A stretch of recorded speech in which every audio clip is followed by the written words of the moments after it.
It's happy to be here in Seoul, in Konkuk University, and speaking to you some philosophy, something about religion, and on my philosopher Wittgenstein.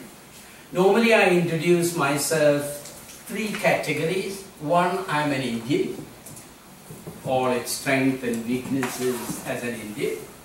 Two, I'm a Catholic priest, so I'm deeply religious, and it's in the Carmelite tradition.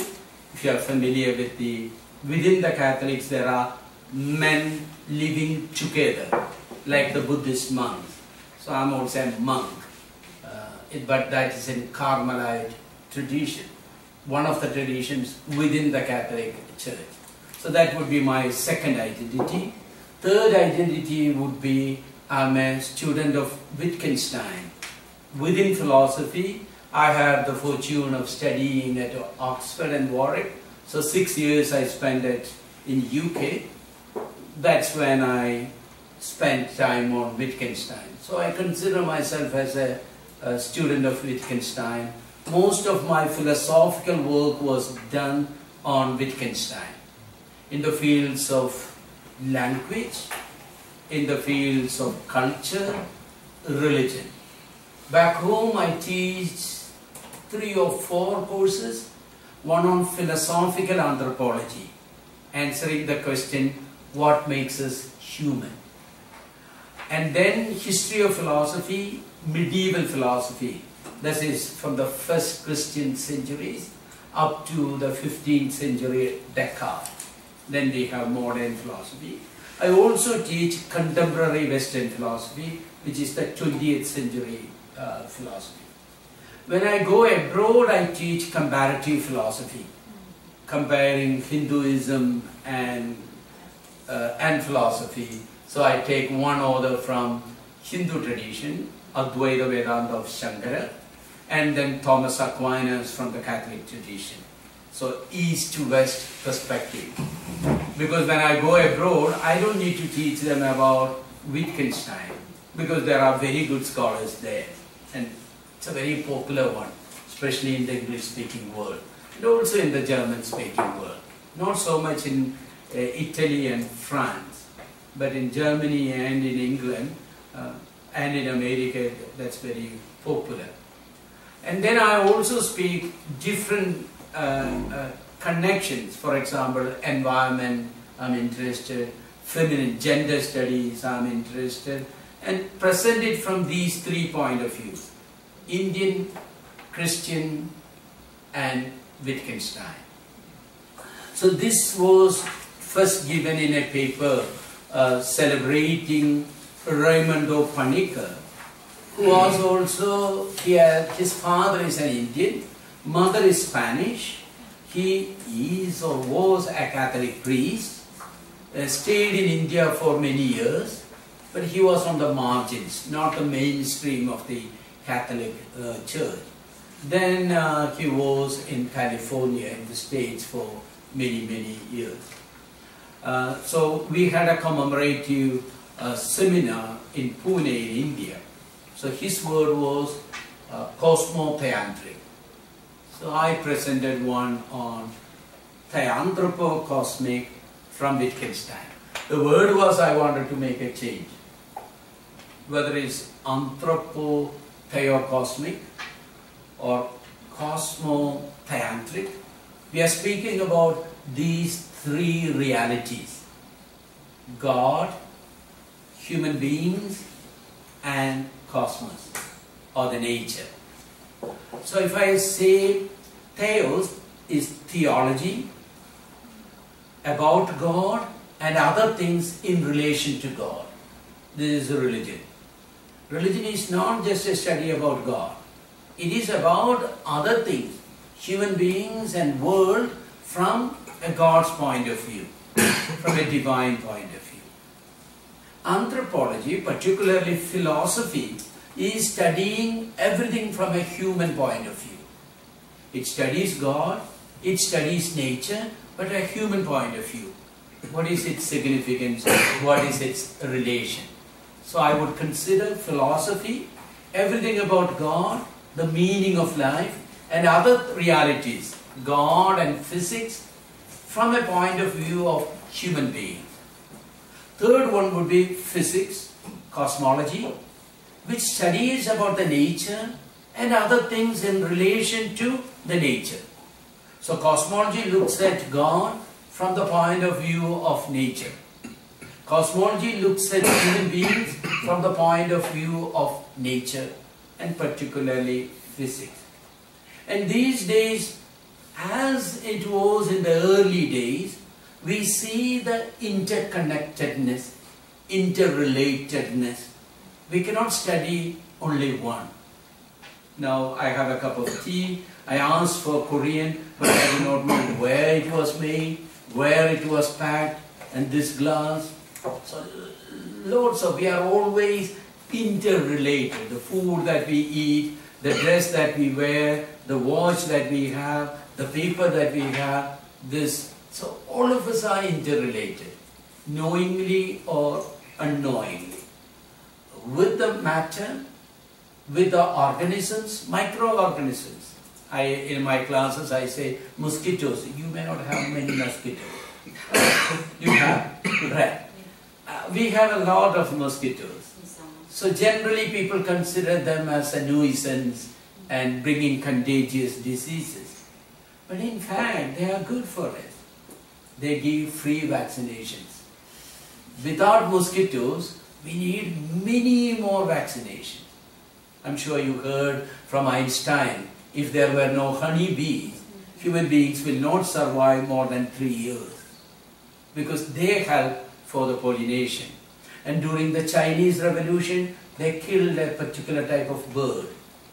And they thought that would create a lot more prosperity. But in fact, it was not so. It was just the opposite. So we are all very, very related. So that's the point that I want to consider here. The relation between God, human beings and nature, and taking elements from Wittgenstein and his philosophy. So this is a philosophical anthropology. If you look at the subtitle, philosophical anthropology, anthropology studies about human beings. And there is physical anthropology, which looks at our bodily features. Sorry if you have small eyes. I know, don't feel bad. So you have some features. Indian has some other features. People coming from Africa, there are some other features. With our color, with our hair, shape of the nose, shape of the... These are for the physical anthropology. Then we have cultural anthropology, the food that you eat, the dance that we enjoy, the music that we enjoy. This morning as I was reading once more, I was listening to Korean traditional music, so that I thought I will have more of the Korean spirit. I didn't listen to K-pop. Now it's very popular. We had, our university had 25 years of Korean relations. So that was the time we had K-pop also. Our students, Indian students from Christ University, they performed. So they performed on the background, the original K-pop. And students were hilarious and very happy. Your ambassador was also there. So, and then philosophical anthropology asks most general and most fundamental question. Basically the question, what makes us human? What makes a being a human being? So that's the basic philosophical question. A religious point of view is, you look at these relations from a religious point of view. Here mostly a Christian point of view. I have presented it also from a Hindu point of view. So showing these relations, in the last conclusion I presented in the symbol of the cross. So that's the title. Why Wittgenstein? Wittgenstein famously said, I'm not a religious person, but I cannot help seeing every problem from a religious point of view. So he is not religious, that's what he says, but he sees philosophical problems, ethical problems, logical problems from a religious point of view. So that was my PhD thesis, how to look at things from a religious point of view, what Wittgenstein means by that. So let's just look at a couple of quotations from the first paragraph. First we read the initial quote. That's from his manuscript, everything is given. It is very remarkable that is, one is inclined to think of civilization, culture, houses, street, cars. So when we say culture, what all things come? Kepo. As separating man away from his origin. The fundamental things are kept separate because of the immense development in science and technology. So I'm going to Japan, and most of them are engineering professors and scholars. They speak about STEM, science, technology, engineering and mathematics. I will tell STEAM, science, technology, ethics, aesthetics and mathematics. It is my position, without ethics and aesthetics, there is no humanity. So I am on a mission, so to say, save humanities to save humanity. We need literature, philosophy, cultural studies, and ethical studies, those sociology, economics, those are so necessary today. Not just engineering, technology, mathematics, those. Whenever we consider knowledge, innovation and inventions, we consider more of science and technology. We are driven by information society. We are driven by market economy. But what about human being? This is the Angst, the German word. The anxiety, a deep down anxiety Wittgenstein shares. We seem to be losing our roots. We seem to be losing the purpose for life. For what? Why do I do what I do now? That's the basic fundamental question. If I'm coming over here, I should ask, what is my purpose? If you have come over here, you should ask yourself, why am I here? And this for every event and for generally the whole of life. That's where philosophy comes, that's where religion comes. Where do I come from? Where do I go? So he says, it seems then as if the civilized environment, the cultural environment, even the trees and plants in it were cheap, wrapped in cellophane, meaning everything is plastic. Now we are trying, in this last 5 years, we are trying to get rid of plastic as much as possible. Or reusable or recyclable plastic. Now there are many places now we won't find the plastic bottles. They are suggesting we should go back to mud pots or bottle, or this way, and wash and use. Don't throw. Try to reduce. And we say reuse, recycle and reduce. For the environment. For the environment means for me and for my children, for my next generation. We can't live just for oneself. Why? Because we are human beings. It's my concern. And if you don't have that concern, I would say, you are not qualified to become a human being. You have the body. For what? Animals behave much better. We don't qualify as human beings unless we have that ethical concern. Isolated from everything great, so to say, from God, it is a remarkable picture that forces itself on one here. Wittgenstein was very unhappy with the Western world of his time.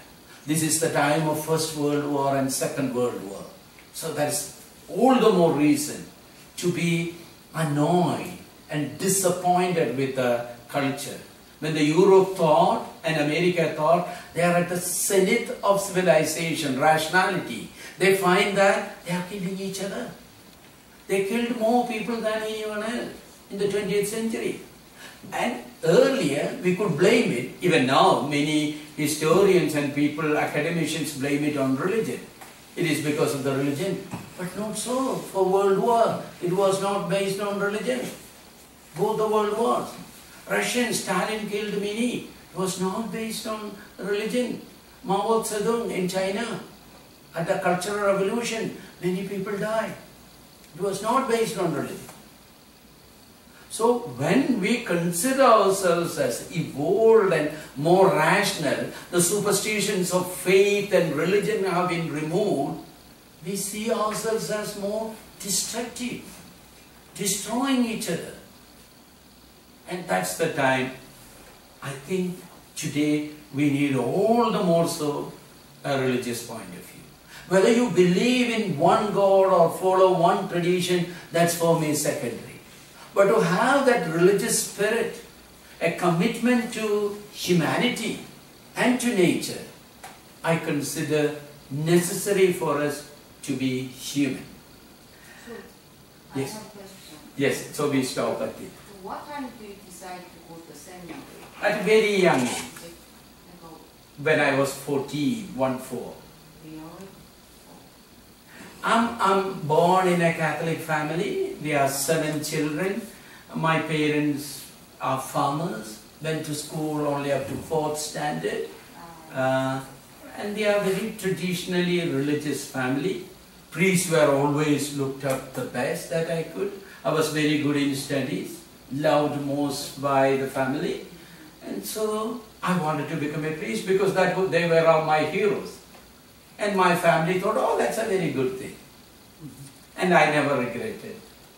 I'm a very happy priest. I enjoy being a priest. That was personal. So here he says about the words have a meaning in the stream of life. We ask for meanings of words in isolation. God. Many young people, not only young people, older people also say, where is God? But God, by definition, any understanding God is not material. Therefore, it cannot be shown in a place. It doesn't occupy a space. Where is mind? Where is happiness? Where is joy? Where is love?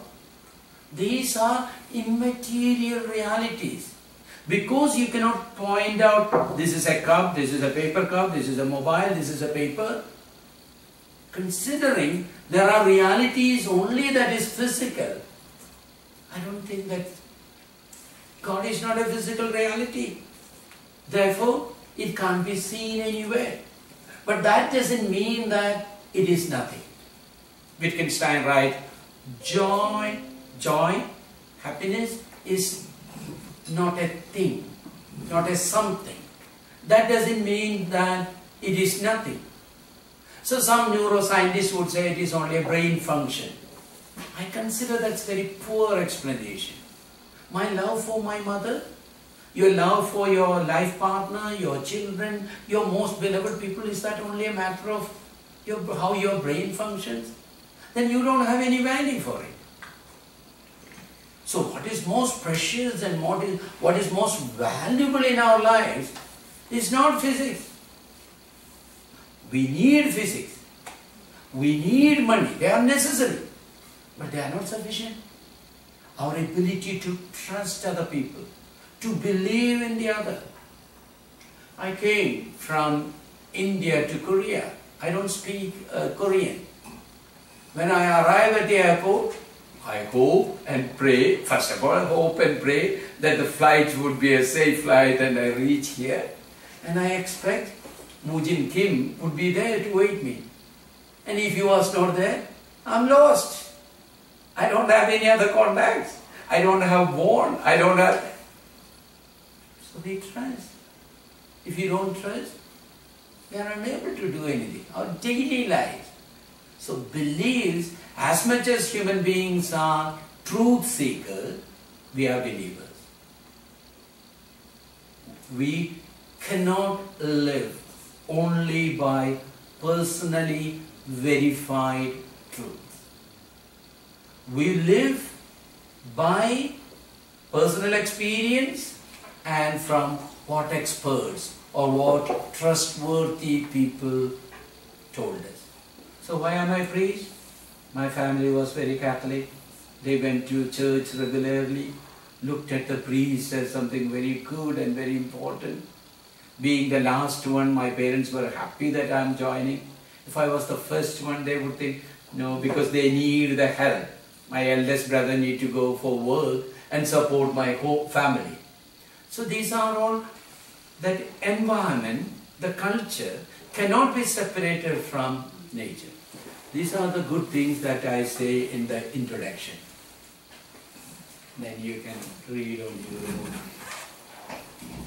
Any question that you want to ask? May I ask you? Please, please. You have read it. I'm just wondering about what is the context of the word God. You quote Wittgenstein, Yes. and it is a little bit unfamiliar and strange to me how Wittgenstein mentioned God in this context, because God, as you point out in this first page of your paper, second paragraph, you quote him, grammatical investigations, a main source of our failure to understand is that, blah, blah, blah, okay? Yeah. Linguist point of view, I mean, God, not as ontological sense, but in linguistic sense. He's trying to see how God is used and contextualized and signified in our use of language. God is the kind of the conglomerate of significations, not as something transcendental, not something ontological.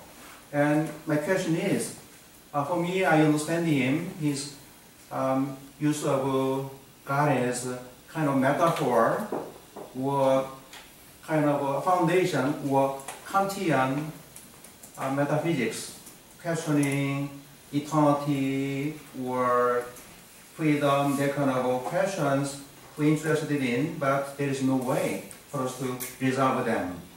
So my first question is, you are using God in such a metaphysical way with no ontological significations, or kind of Kantian metaphysics?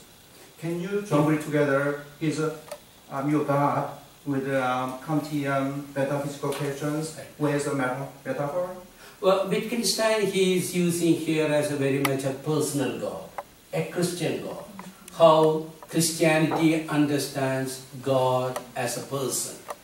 So he is not using Kantian metaphysical concept of, or the only the what you use for the conglomerate of significations. That's not the way Wittgenstein, when he refers God, he is referring to God as Christians would understand, as Muslims would understand, as the Semitic God.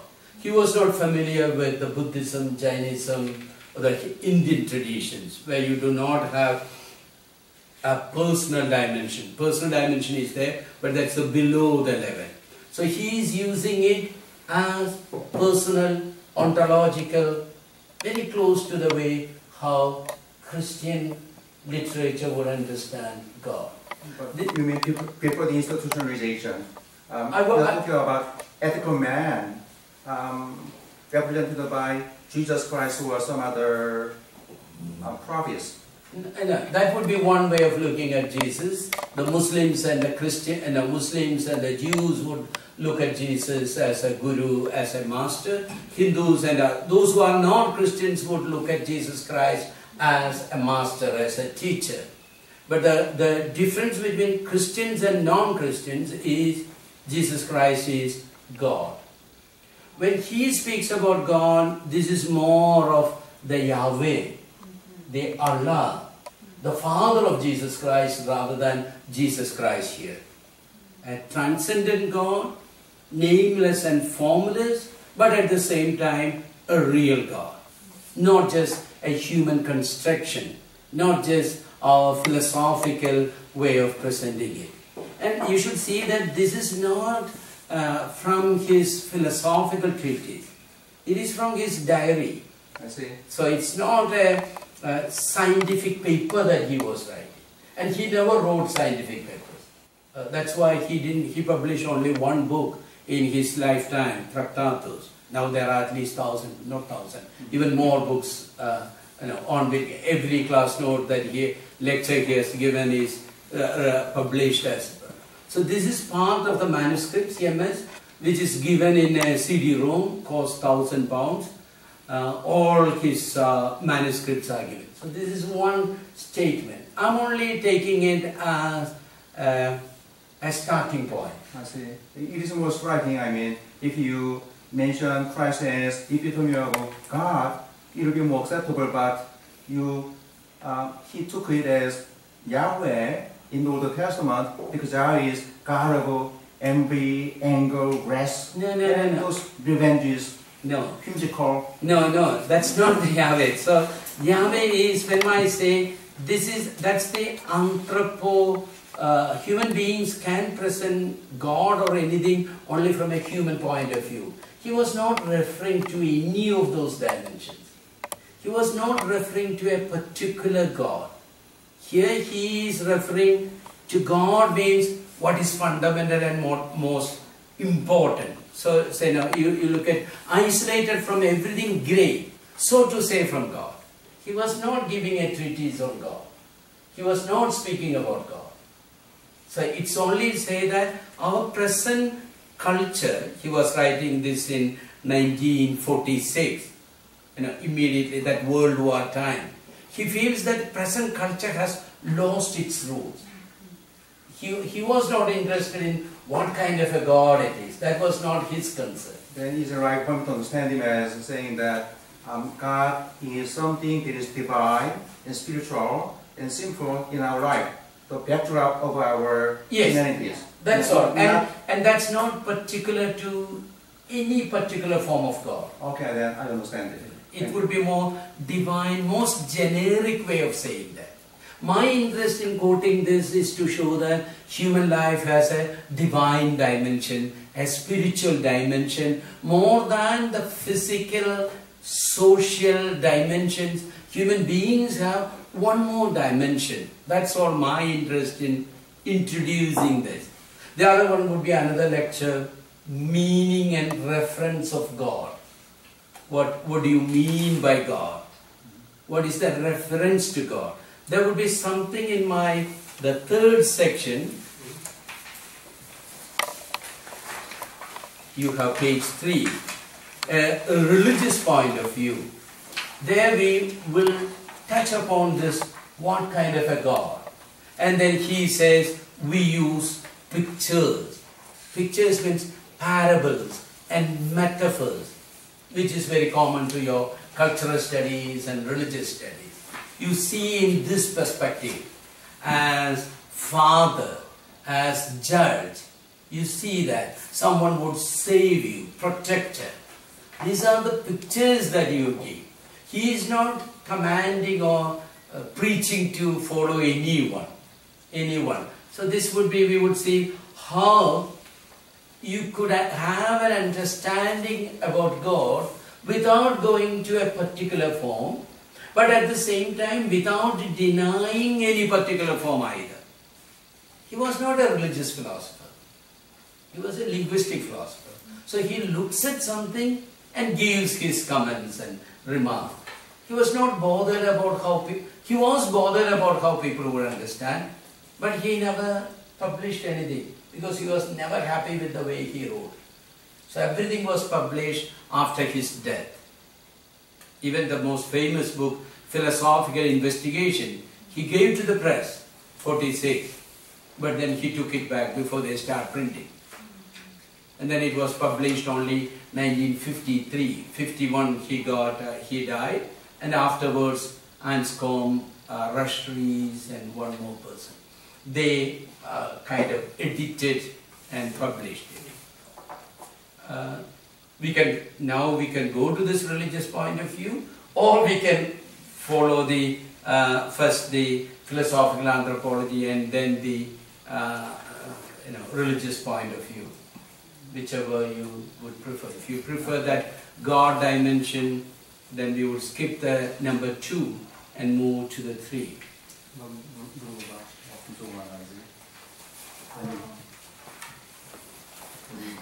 이왕 간 김에 3번도 가죠. 갔다가 다시. Can go back to the second one or first one? No, that's number 2. It's the first topic, but after the introduction, number 2. We talk about going on about That's correct. third subject, and later can we go back to second one? It's easy. Doesn't make any difference. It doesn't make it. Yeah, you can go. I think we prefer third one. You can say something in Korean so that they follow. 어떻게 하시겠어요? 그 철학적 유학 원하세요? 아니면 신학 쪽으로 얘기하기를 원하세요? If you're more interested in God, yeah, we go for that. I want Which one you want? Philosophical anthropology. Then we will have we will divide the time. Up to what time do we have? Tell me the time. And I'm very good at.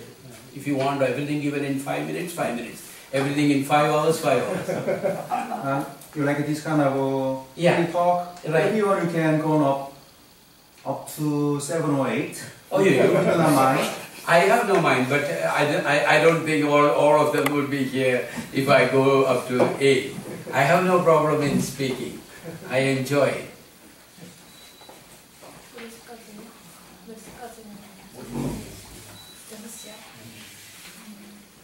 What do you suggest? I have a question. Yeah, before the question, let's decide on this and then otherwise we will move from one.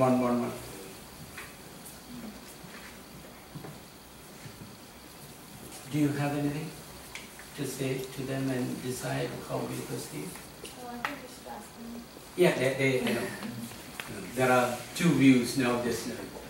You were of the opinion that we can go first to the religious point of view, and he suggested we can go the philosophical anthropology. 어느 거 먼저 할지를 먼저 정해주시고 시간을 정해주시면 질문 받으시겠어요. 몇 시까지? 그 3번 주제로 먼저 갔다가 다시 2번으로 올 수도 있다고 하거든요. 근데 그런 시간은 없을 거야 아마. 그러면 빨리 결정을 3번을 원하시는지 2번을 원하시는지. 시간은 6시까지요? 얘기해 주세요. 6시. 5시 반까지 하고 그 다음에 질의응답반장 있습니다. 자, 5시 반까지 강의 듣고 그 다음 질의응답이요? 아니 이분이 그렇게 말씀하셨거든요. 질의응답 시간을 좀 따로 가졌으면 좋겠어요. 네, 그러니까 So we would like to have lecture until 5:30? 5:30. 30 minutes maybe we can have additional questions. So my presentation will be up to 5:30. So you will be here till 6 o'clock. Right. So we wind up at 6 o'clock. That means we have 1 hour and 10 minutes. Good. 질문하세요. 박사님. First, my question is related with the third section. Thank you so much, Father. I'm also a Christian believer, and in Christian belief, the Trinity doctrine is the most significant and yet the most difficult to understand. And in a sense, we human beings cannot fully understand the Trinity doctrine. Yeah, but nowadays many theologians try to interpret the Trinity doctrine from a new perspective. From, for example, priest Richard Rowe, Mr. Richard Rowe's book, Divine Sense, is maybe it is one of them. So I want to hear from you. I wonder about your opinion about how could we adapt the Trinity doctrine to our daily lives or religious life in a more practical way. How would you think about Trinity doctrine? So that would be take away from us from the present topic, but one word answer is love. Trinity is love. Father, Son and Spirit are love. Father's love personified is Son, and that love is Holy Spirit. And how to make it practical? Love as much as you can. Rather than struggling with, Jesus never spoke much about Trinity dogma. So if you are a Christian, you should be more worried about doing what Jesus asked you to do, rather than breaking your brain on the Holy Trinity or any of the dogma. That's my short answer. And long answer, if you want, we shall do it later on perichoresis and whether the Spirit proceeds from the Father and the Son and all that. We shall do a little more if we have time later. We will ask that such general questions we would kind of suspend, and then we will do the paper part. So what I do is now we go to the second part, the anthropocosmic vision, a philosophical anthropology. What we are saying here is human beings have a bodily dimension, which everyone agrees. Human beings also have a non-bodily dimension. And how these two are related? This is the fundamental question in psychology, in anthropology, and in philosophical anthropology. So some groups would say there are two substances. There is a bodily substance, there is a spiritual substance. They come together. In the classical example is horse and rider, boat and the boatman. They are two things, come together, work together. And then at death, they separate. This is called dualism. And there are other one, they say there is only one reality, which is called monism. Either bodily reality, which is called materialism.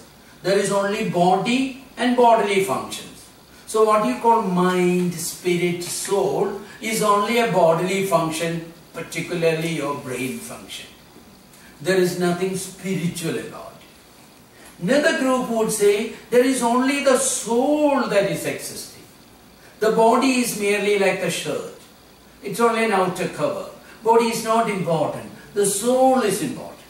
So most of the religious traditions would insist more on the soul. All flesh is grass. Body is of no use.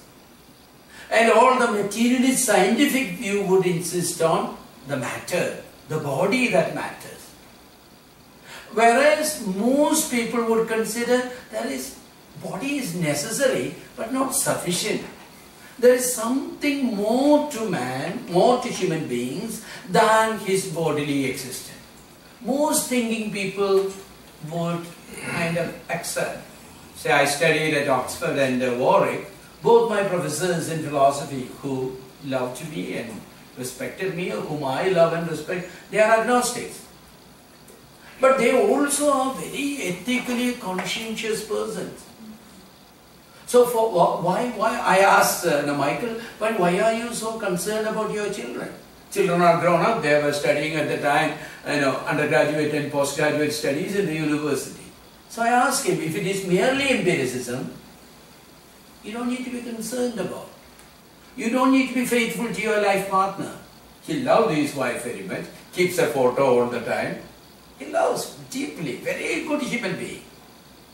So there is, those who deny this divine dimension also, accept that human beings are not merely matter in motion or a pleasure-seeking organism. True, we are matter in motion, true, we are pleasure-seeking organism, but that's not all. There is more to life. So this philosophical anthropology shows a way, after Wittgenstein, how to speak about the body and soul. The way I present here, learning from Wittgenstein, is instead of looking at body and soul as two constituents, take body and soul together as human being as fundamental. Human being as one unit, not consisting of two substances coming together and united. It is one being which has a physical and non-physical dimensions, rather than two things. So human being is body-soul, not body and soul. It is not body and bodily functions. It is not soul and its appearances. It is one reality. So that's something that he takes, and if you read, it would be shown the grammar aspect and all that. He would say the numbers 1, 2, 3. Numeral is the way we I'll read that part. Page 1. Oh, it should have been page 2. How come that is page 1? So page 1, mistake, it's page 2, but it's as printed there, page 1. Second paragraph. The idea that the real I lives in my body is connected with the peculiar grammar of the word I. This is the grammatical investigation. Because we are familiar with the names of physical things, we consider every meaningful word is a name. This is Wittgenstein's picture theory of language. Every meaningful word corresponds to an object. It could be an object outside, or an idea, or even transcendental world, the world of ideas and forms. But the words always refers to something. This is called a referential theory of language. Words refers to something extra-linguistic. It could be physical, it could be mental, it could be transcendental. But the words refers to something extra-linguistic. Wittgenstein says those words are not directly referring to something extra, but connected with our lives. So words refers to other words. It is self-reflexive, self-referential rather than extra-referential. And then where do we get the meaning? Meaning from the life. How this word is used. Then he takes here example, when I say I am 55 years old means my body is 55 years old. But I am happy. Does it mean that my body is happy? Not really. I have arthritis, it's very painful. Climbing 4 steps was, I need to hold and climb. But I am happy meeting you. In spite of bodily pain, I could be very happy. In spite of the fact that I don't have any diseases, I could be a very sad person. Because my best friend is sick, or died, or betrayed me. That has nothing to do with the bodily. So, when I say I'm happy, my first person experiences, we are referring to something other than the body. How do we know that? From our form of life. Wittgenstein uses the word form of life, stream of life. So the words get meaning, including the word God. We can have a long conversation on language referring to God. Books have been written down. Many significant philosophers have written down. Wittgenstein was asking only how the word God is used by religious believers. Learn from them. Rather than making an abstract theory and saying that they must use the word this way, it has been used for millennia, thousands of years. Learn from them. Why do you think that they must correspond to your theory? No, it does not correspond. So our life is much more flexible rather than so neat as if the physics math. You should know that Wittgenstein has a postgraduate studies in engineering. He was brilliant. He has patents on propellers. And it is his study at the master's level that took him to pure mathematics, from applied mathematics. That was the time Principia Mathematica was written by Whitehead. And that's when there was another professor, Frege, Gottlob Frege from Jena University. So that's when he goes and meets and his interest becomes from pure mathematics to logic. He was brilliant in it. His textbook is considered as the Bible for the analytic philosophy, the best that he could do. And then that was Tractatus, Tracts of Philosophical Logic. Then he moved to another one. So in that way, so he shows that the way, what is life, what is body, what is soul, these questions is misleading. In that paragraph you have, here we have two different language games and a complicated relations between them. We have a physical language, we have a non-physical language. We could say about our emotions, our passions, our desires, our hopes, our beliefs. They are not immeasurable language. Physics is with regard to quantifiable observation, experiments and conclusion.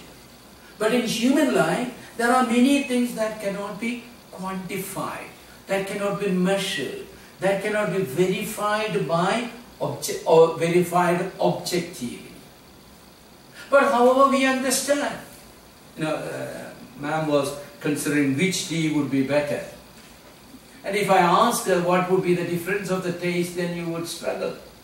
All of us drink coffee and all of us drink tea. But tell me, what is the difference of coffee taste and tea taste?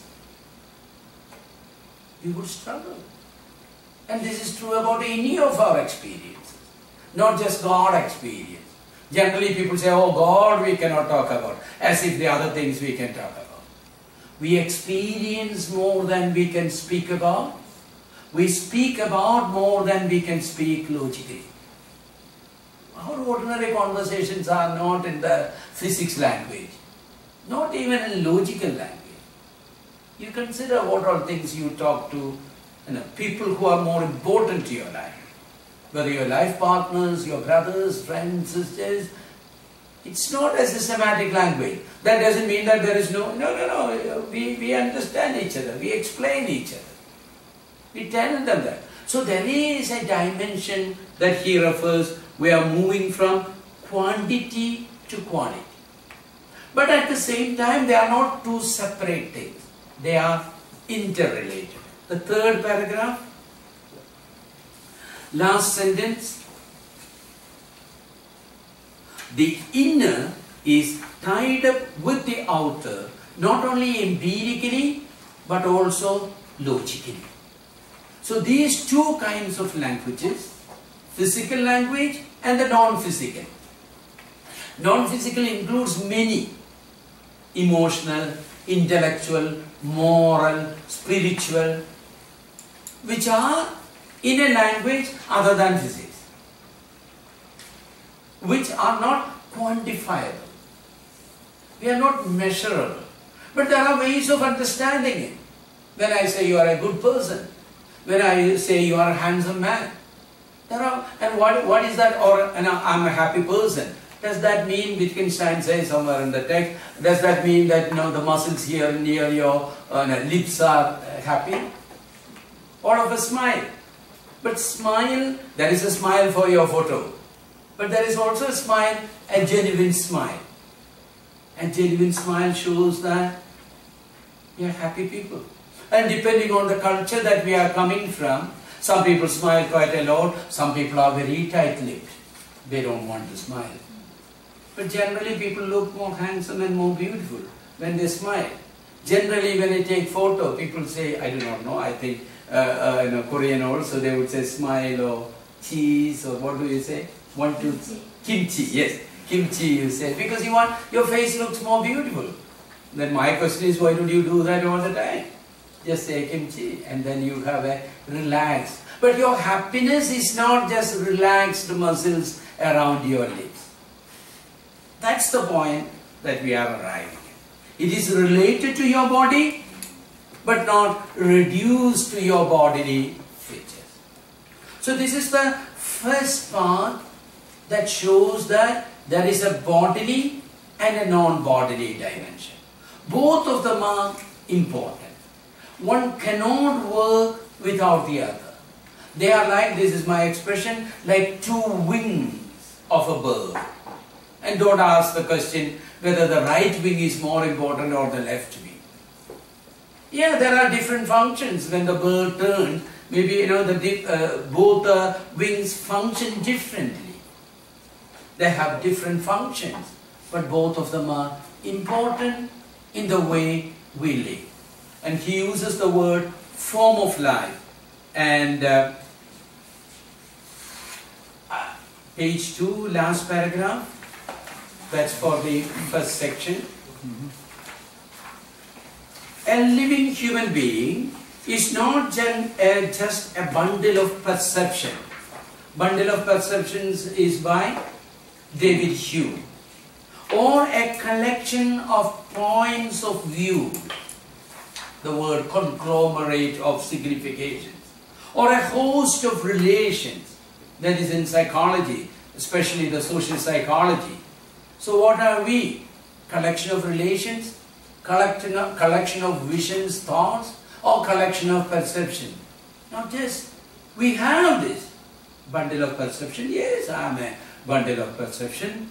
Yes, I am a collection of points of views. I have on many thoughts, and my thoughts make who I am. My perceptions make who I am. And a host of relations, they make who I am. I introduce myself as an Indian Catholic, and then I refer to my parents. I refer to what I studied, my students. It's our relation. All these are necessary, but not sufficient. He or she is living, dynamic, and creative. And at the same time, subject to bounds and bonds. We have limits. We have freedom, but our freedom is limited freedom. All the peculiarities we have noticed about I thoughts are consistent with, and indeed at points encourage, the idea that there is a living human being which those thoughts concern. This is a very famous person, Gareth Evans, who died at a very young age, an Oxford scholar who has written a wonderful book, The Varieties of Reference. Any philosophy book, any philosophy, if you are doing on analytic philosophy, this is a must read. But tough book. But very interesting. That was part of his John Locke's lectures, I think in 1984, I think. Brilliant book, tough book. Wittgenstein says once, the best book in philosophy is the one that you read and you don't understand anything. You curse yourself, throw the book in a corner and start thinking on your own. So the best book in philosophy is not that makes everything clear to you, but makes things so confused and muddled, and in frustration and in anger, you start thinking on, how can they be so stupid? How can they make such naive mistakes? This is how Wittgenstein sat in his classes of Bertrand Russell, who was the most significant person at that time, and G. Moore. Those are the two most important professors at the time at Cambridge. And for his PhD examination, these were the two examiners. At the end of the examination, Wittgenstein says and goes, "Don't worry, I know that you won't understand." The student, candidate speaking to the examiner. Still he got his PhD. And G. Moore wrote in his recommendation, if we don't give the philosophy chair to Wittgenstein, this would be something like we don't offer the chair of physics to Einstein. Einstein was living there at the time. So that was the kind of claim that Wittgenstein made. So I conclude, if someone insists on asking, what is self? What is I? We can simply answer, a living human being. This is the kind of a significant part of my book, Being Human, after Wittgenstein, where we take the living human being as the fundamental concept, with body, soul, rather than body and soul. And the second part of the second point, similarly, we show that human beings belong to a community. Dear Descartes, who began the modern Western philosophy with the first person thinking, said human being is a thinking substance. And Wittgenstein was writing as an opposition to the Cartesian ego. He wants to say that human being is a living human being, a bodily being, a living being. Not just a physical being as the science would deal with, not just as thinking substance. Descartes and, for example, also Immanuel Kant would prefer. He wants the whole human being, bodily, emotional, moral, intellectual, all the dimensions of human life. Why do we give an emphasis only to one dimension? Whether it is physical or spiritual, intellectual or emotional. Philosophers by and large paid very little attention to the emotion. But if there are no emotions, we are not human beings. If you do not have a sense of aesthetics, a sense of beauty, a sense of liking and disliking, we are not human beings. We have it. Why? We are human beings. Human beings we are bound by physical laws.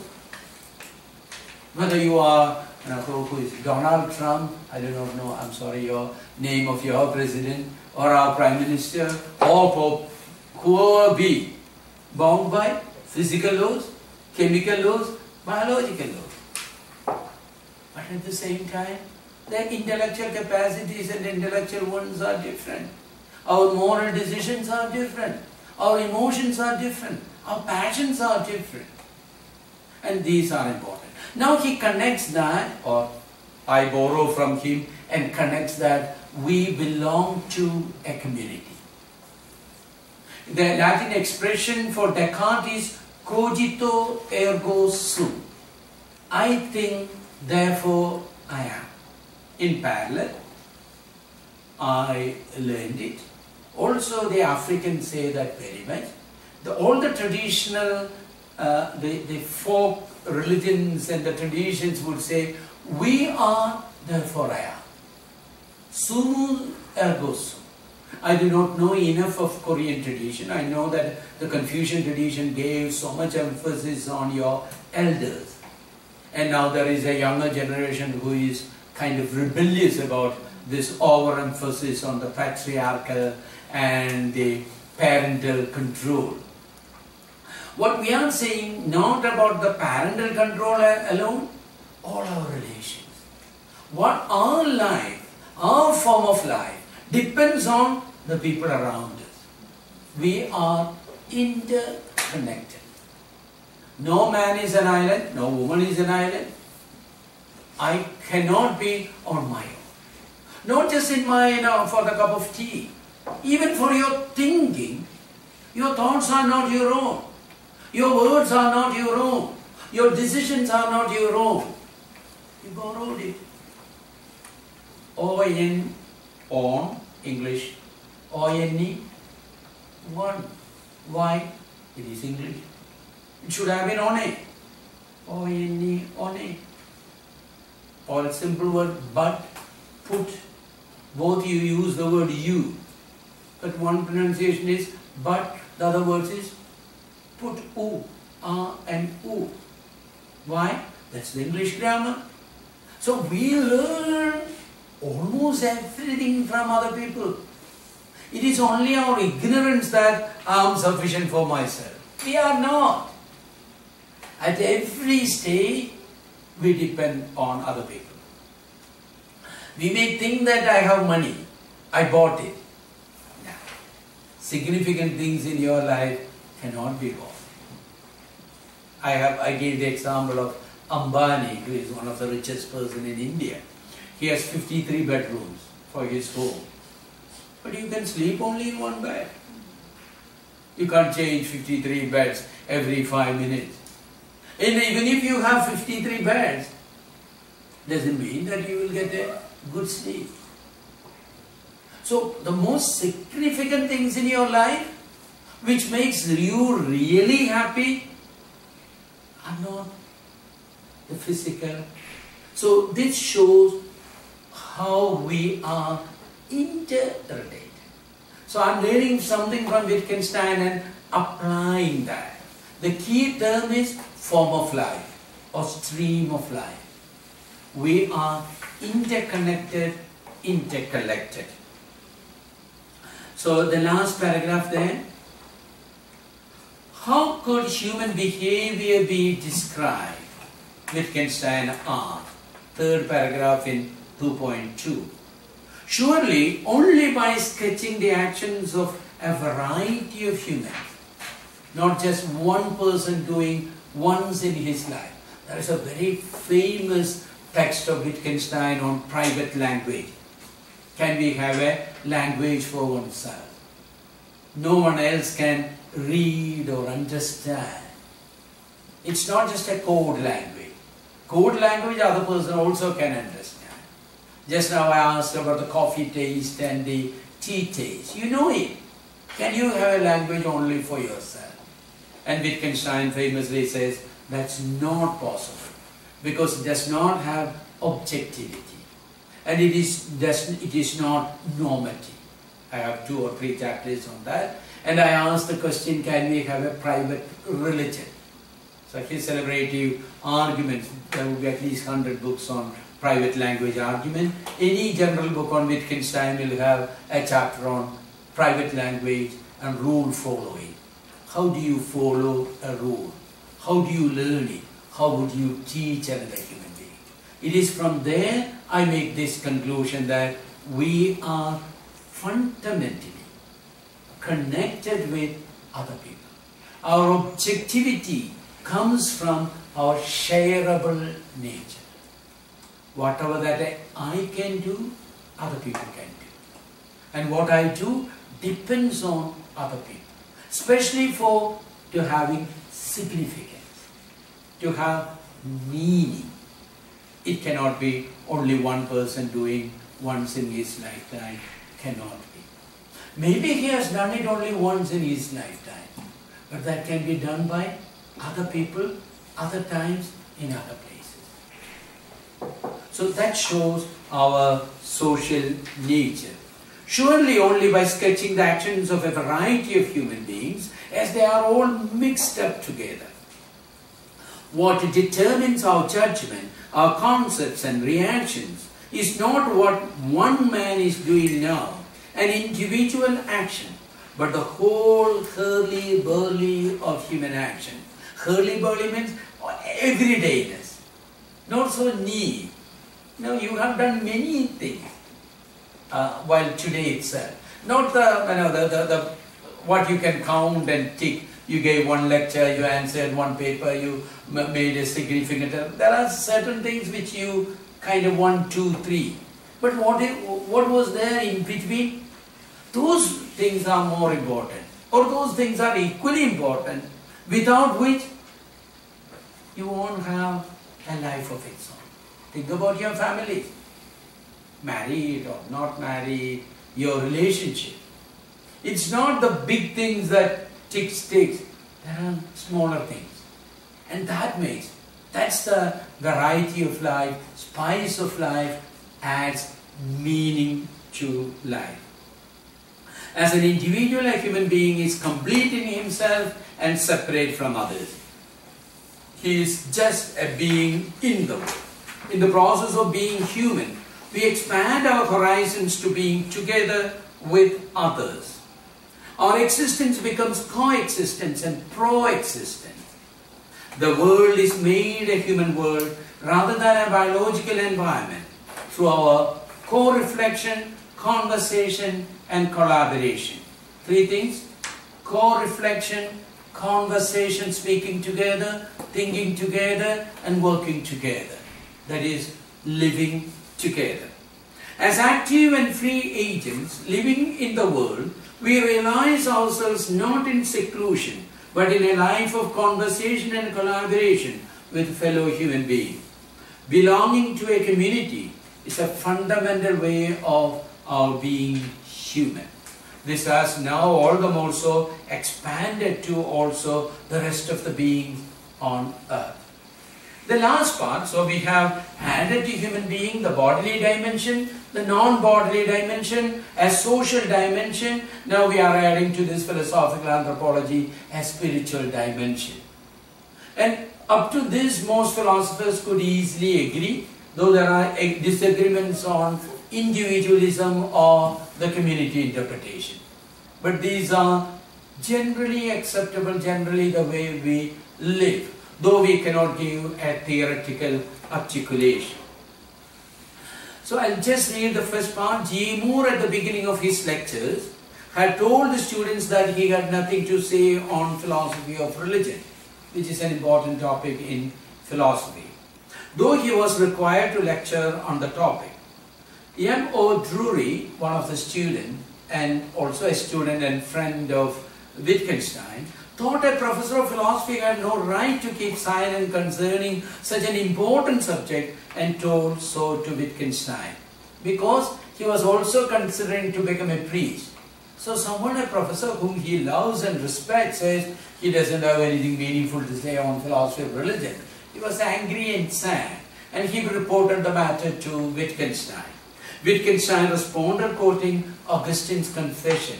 It's a very important book, first autobiography in Western literature. It is good as literature, it is good as philosophy, it is good as spiritual reading. Very good, amazing book. That's why I gave it in Latin. Et vae thacendibus dete coniando quaces muti sun. Meaning, and woe to those who say nothing concerning thee. Thee means God. Just because the chatterboxes talk a lot of nonsense. So what we speak about God is only nonsense. However, we cannot keep quiet. What does it mean? We cannot talk on God in systematic language. To your question on Holy Trinity, we will not be able to describe the way I can describe this table, the way I can describe water. This could be described as what music you love more. Do you have any special liking for a music? If you have, if you don't have. Classical music. Right. And then you try to convince someone why you like classical music without playing classical music. That's the way you would, it's like, girls and boys come to me when they fall in love and break up their relation, their frustration and all that. How far I would understand? I understand quite a lot, but not all. Because your pain is your pain. I will not get it. I can sympathize and I can empathize with you. But what you feel is your feeling. That doesn't mean that we are a private person, no one else would understand. We understand to a certain extent, but not the experience. So he says, this God experience, the God is also a reality we can talk about knowing very well. We cannot use the physical language, the language of physics, or the language of the systematic logical language. Whether that is about Trinity or about the polytheism in Hindu religion or the concept or no concept in Buddhism. Those of you who are familiar with Buddhism, the concept of anatta. It is neither atta, not Brahman, not absolute reality, but it is no reality. And that has given rise to many interpretations. So you spoke about Holy Trinity. There are hundreds of books on Holy Trinity.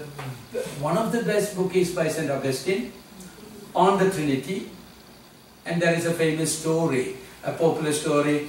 While he was thinking about this, how to write on Holy Trinity, he saw a young boy sitting by the side of ocean and trying to get water from the ocean and put it in a small pit. So he asked, boy, what are you trying to do? He said, I'm going to dry this ocean. Then Augustine, great Augustine, he asked, boy, how can you do that? Don't you see the immensity of the ocean? Then he said, don't you see, sir, the immensity of what you are thinking about? How can you get an infinite in your finite intellect or finite language? True. But that doesn't stop Augustine from writing that book. Knowing very well that we are unable to express all our experience, all our reality, we express it in metaphors. So that's where Wittgenstein says, page 4. According to Wittgenstein, grammar tells what kind of, page 4, second paragraph. Grammar tells what kind of object anything is. Theology as grammar.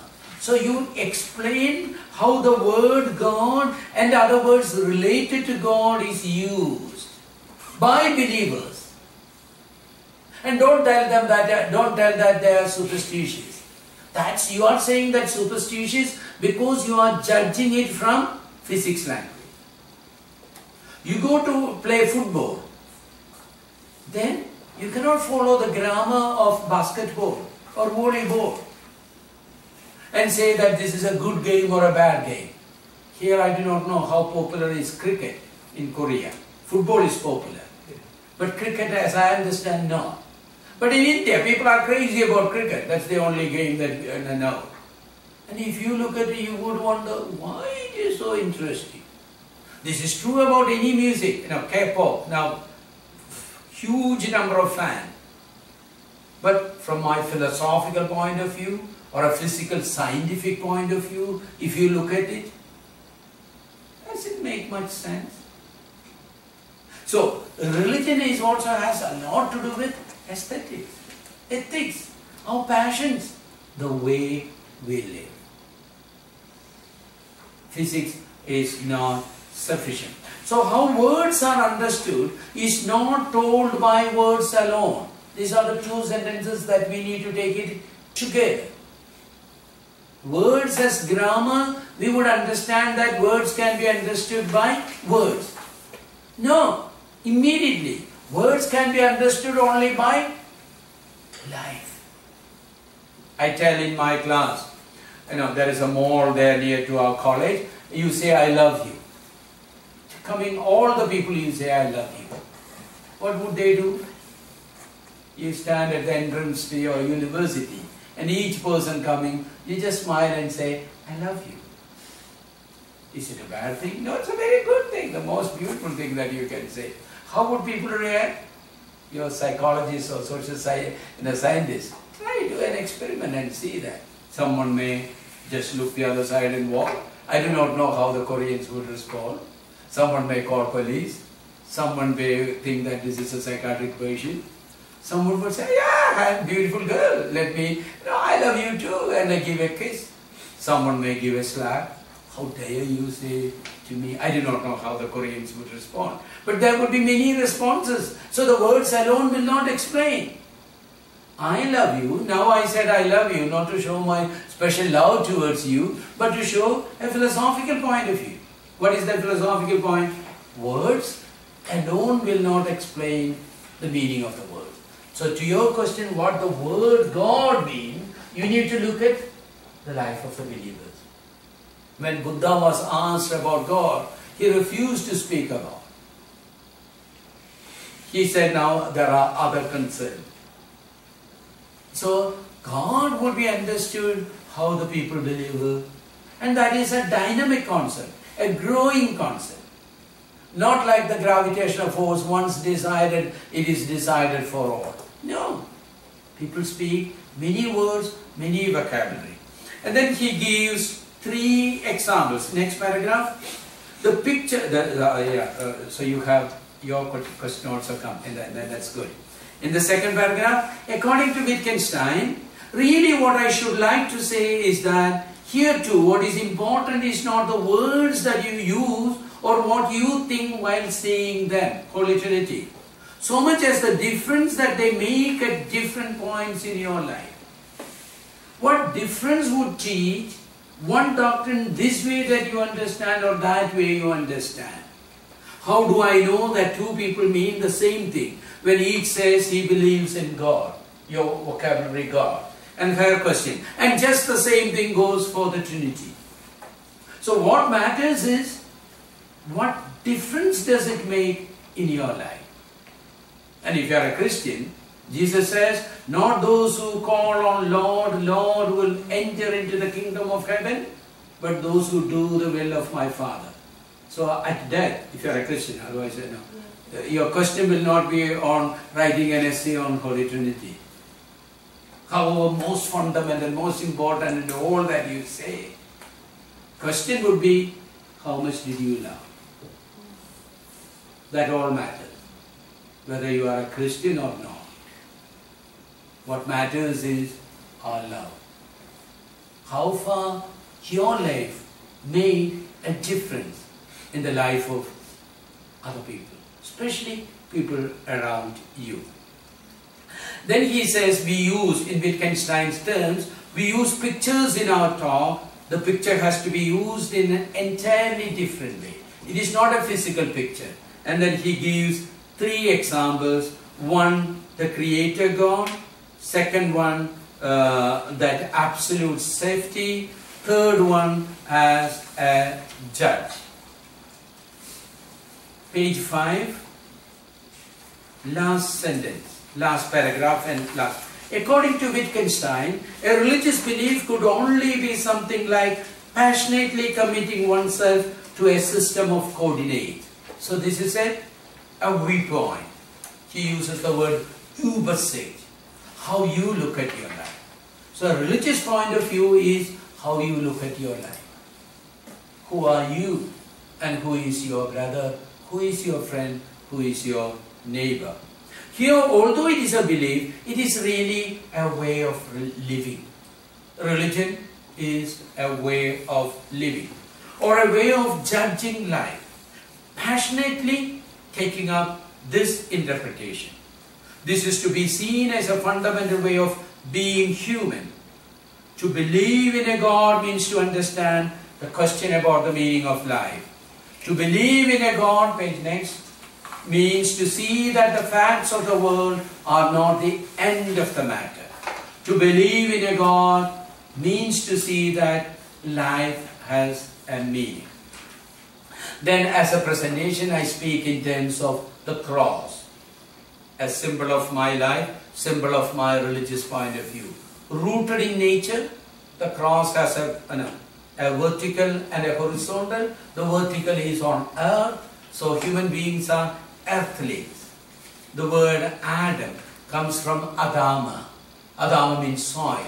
From the biblical story that man is made out of mud, out of soil. Adama, Adam is from Adama. Then I say to rhyme, Madam is also from Adama. And we live today on the nature. And then you have the horizontal dimension shows that we are formed by fellow human beings, beginning with our parents. Not just biologically, culturally, our belief system, even our emotions, our likings. You prefer some music, kimchi, some food item because you are Korean. Not other people would say, wow, kimchi. Yeah. It's not bad. I enjoy that. When I had a Korean student, I took her to a Korean restaurant and we ordered. That's the first time I enjoyed or tasted kimchi. A different food. Last time when I came to Jeju Island, there is a big factory, kimchi, where you have not the kimchi around that seaweed. Tea, yeah. So varieties of it. You people enjoy it. For our people, oh, that also is food. I am very curious to eat any different food. So what we like, how we behave, how we greet. You greet people holding like this. Some people will be hugging. These are how we live. And then the fourth one, the cross is oriented to God. So our lives is rooted in nature, extended to community, oriented to God. That's the picture that I live. Thank you. Wow.